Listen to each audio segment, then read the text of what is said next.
Covid ലോകത്തെ പിടിച്ചു കുലുക്കിയിട്ട് അധിക നാളായിട്ടില്ല. അതിൻ്റെ ആഘാതത്തിൽ നിന്ന് ലോകം പൂർണ്ണമായും മോചിതവുമായിട്ടില്ല. ഇപ്പോഴിതാ ലോകത്തെ വീണ്ടും ഭീതിയിലാഴ്ത്തി മറ്റൊരു മഹാമാരി കൂടി പടരുന്നു. കോവിഡിന് സമാനമായ രീതിയിൽ ലോകത്ത് മങ്കി പോക്സ് വ്യാപിക്കുന്നതായി ലോകാരോഗ്യ സംഘടന വ്യക്തമാക്കുന്നു. നിലവിൽ 116 രാജ്യങ്ങളിൽ രോഗവ്യാപനം സ്ഥിരീകരിച്ചതായി സംഘടന അറിയിച്ചു. രോഗവ്യാപനത്തിൻ്റെ പശ്ചാത്തലത്തിൽ രാജ്യങ്ങൾ ജാഗ്രത പാലിക്കണമെന്നും സംഘടന മുന്നറിയിപ്പ് നൽകിയിട്ടുണ്ട്. ലോകത്തിൻ്റെ വിവിധ ഭാഗങ്ങളിൽ മങ്കി പോക്സ് റിപ്പോർട്ട് ചെയ്യുന്നതിൻ്റെ പശ്ചാത്തലത്തിൽ ലോകാരോഗ്യ സംഘടന സ്ഥിതിഗതികൾ വിലയിരുത്തുന്നതിനായി അടിയന്തര യോഗം ചേർന്നിരുന്നു. ഇതിന് പിന്നാലെയാണ് രാജ്യങ്ങൾക്ക് മുന്നറിയിപ്പ് നൽകിയത്. രോഗബാധ സ്ഥിരീകരിച്ചാൽ ആവശ്യമായ നടപടിക്രമങ്ങൾ പാലിക്കാൻ നിർദ്ദേശമുണ്ട്. 2022 മുതലുള്ള കണക്കുകൾ പരിശോധിച്ചാൽ രോഗവ്യാപനത്തിൻ്റെ തോത് വളരെ കൂടിയിട്ടുണ്ട്. ആദ്യഘട്ടങ്ങളിൽ കിഴക്കൻ മധ്യകിഴക്കൻ ആഫ്രിക്കയിലാണ് രോഗം വ്യാപിച്ചിരുന്നത്. എന്നാൽ ഇത് പിന്നീട് അമേരിക്കൻ, യൂറോപ്യൻ രാജ്യങ്ങളിലേക്കും പടർന്നു. അടുത്തിടെയായി രോഗികളുടെ എണ്ണവും വർദ്ധിക്കുന്നുണ്ട്. ഇന്ത്യയിൽ നേരത്തെ മങ്കി പോക്സ് സ്ഥിരീകരിച്ചിരുന്നു. 2022 കേരളത്തിൽ നിന്നുള്ള 35കാരനാണ് രോഗം സ്ഥിരീകരിച്ചത്. ആഫ്രിക്കയിൽ നിന്നും എത്തിയ ഇദ്ദേഹം ദിവസങ്ങൾ നീണ്ട ചികിത്സയ്ക്കൊടുവിൽ രോഗമുക്തനായിരുന്നു. എന്താണ് മങ്കി പോക്സ്? മൃഗങ്ങളിൽ നിന്ന് മനുഷ്യരിലേക്ക് വൈറസ് വഴി പകരുന്ന ഒരു രോഗമാണ് മങ്കി പോക്സ്. പ്രധാനമായും മധ്യ പടിഞ്ഞാറൻ ആഫ്രിക്കയിലാണ് ഈ രോഗം കാണപ്പെടുന്നത്. 1958 ആദ്യമായി കുരങ്ങുകളിൽ രോഗം സ്ഥിരീകരിച്ചത്.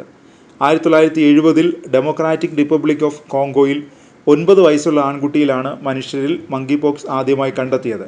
രോഗപ്പകർച്ച. രോഗം ബാധിച്ച മൃഗങ്ങളുടെ രക്തം, ശരീരസ്രവങ്ങൾ എന്നിവ വഴി നേരിട്ടുള്ള സമ്പർക്കത്തിലൂടെ മൃഗങ്ങളിൽ നിന്ന് മനുഷ്യരിലേക്ക് മങ്കി പോക്സ് പകരാം. അണ്ണാൻ, എലികൾ, വിവിധതരം കുരങ്ങുകൾ എന്നിവയുൾപ്പെടെ നിരവധി മൃഗങ്ങളിൽ മങ്കി പോക്സ് വൈറസ് അണുബാധയുടെ തെളിവുകൾ കണ്ടെത്തിയിട്ടുണ്ട്. രോഗബാധിതൻ്റെ ശ്വാസകോശ സ്രവങ്ങളുമായുള്ള അടുത്ത സമ്പർക്കത്തിലൂടെയാണ് മനുഷ്യരിൽ നിന്ന് മനുഷ്യരിലേക്ക് രോഗം പകരുന്നത്.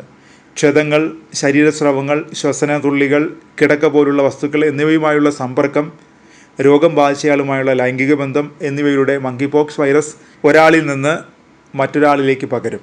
ലക്ഷണങ്ങൾ. സാധാരണഗതിയിൽ മങ്കി പോക്സിൻ്റെ ഇൻക്യുബേഷൻ കാലയളവ് 6 മുതൽ 13 ദിവസം വരെയാണ്. എന്നാൽ ചില സമയത്ത് ഇത് 5 മുതൽ 21 ദിവസം വരെ ആകാം. 2 മുതൽ 4 ആഴ്ച വരെ ലക്ഷണങ്ങൾ നീണ്ടു നിൽക്കാറുണ്ട്. മരണനിരക്ക് പൊതുവെ കുറവാണ്. പനി, തീവ്രമായ തലവേദന, കഴലവീക്കം, നടുവേദന, പേശീവേദന, ഊർജ്ജക്കുറവ് എന്നിവയാണ് പ്രാരംഭ ലക്ഷണങ്ങൾ.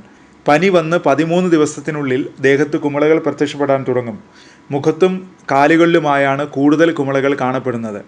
ഇതിനു പുറമെ കൈപ്പത്തി, ജനനേന്ദ്രിയം, കൺജക്റ്റീവ, കോർണിയ എന്നീ ശരീരഭാഗങ്ങളിലും ഇവ കാണപ്പെടുന്നു. രോഗം ഗുരുതരമാകുന്നത് രോഗിയുടെ ആരോഗ്യനില, പ്രതിരോധശേഷി, രോഗത്തിൻ്റെ സങ്കീർണതകൾ എന്നിവയെ ആശ്രയിച്ചിരിക്കുന്നു. സാധാരണയായി കുട്ടികളിലാണ് രോഗം ഗുരുതരമാകുന്നതായി കാണപ്പെടുന്നത്. ചികിത്സ. വൈറസ് രോഗമായതിനാൽ മങ്കി പോക്സിന് പ്രത്യേക ചികിത്സ ലഭ്യമല്ല. രോഗലക്ഷണങ്ങൾ ലഘൂകരിക്കുന്നതിനും രോഗം മൂലമുണ്ടാകുന്ന സങ്കീർണതകൾ കൈകാര്യം ചെയ്യുന്നതിനും ദീർഘകാല പ്രത്യാഘാതങ്ങൾ തടയുന്നതിനും മങ്കി പോക്സിൻ്റെ ലക്ഷണങ്ങൾ കണ്ടാൽ ചികിത്സ തേടേണ്ടത് അത്യാവശ്യമാണ്. മങ്കി പോക്സിൻ്റെ വാക്സിനേഷൻ നിലവിലുണ്ട്. പ്രതിരോധം. അസുഖം ബാധിച്ച സമയത്തും അവയുടെ മൃതശരീരങ്ങൾ കൈകാര്യം ചെയ്യുന്ന സമയത്തും വന്യമൃഗങ്ങളുമായുള്ള സുരക്ഷിതമല്ലാത്ത സമ്പർക്കം ഒഴിവാക്കുക. അവയുടെ മാംസം, രക്തം, മറ്റ് ശരീരഭാഗങ്ങൾ എന്നിവയുമായുള്ള സമ്പർക്കവും ഒഴിവാക്കണം. ഇതോടൊപ്പം മൃഗങ്ങളുടെ മാംസം കഴിക്കുന്നതിന് മുമ്പ് നന്നായി വേവിച്ചിട്ടുണ്ടെന്ന് ഉറപ്പുവരുത്തണം. രോഗബാധിതരായ മനുഷ്യരുമായി അടുത്തിടപഴകുന്നതാണ് മങ്കി പോക്സ് വൈറസ് അണുബാധയ്ക്കുള്ള ഏറ്റവും പ്രധാന കാരണം. വൈറസ് ബാധയുണ്ടെന്ന് സംശയിക്കുന്നതോ സ്ഥിരീകരിക്കുന്നതോ ആയ രോഗികളെ പരിചരിക്കുന്ന ആരോഗ്യ പ്രവർത്തകരും രോഗബാധിതരുടെ സ്രവങ്ങൾ കൈകാര്യം ചെയ്യുന്നവരും രോഗപകർച്ച ഒഴിവാക്കുന്നതിനായി നിർബന്ധമായും സാധാരണ സ്വീകരിക്കുന്ന അണുബാധ നിയന്ത്രണ മുൻകരുതലുകൾ സ്വീകരിക്കണം.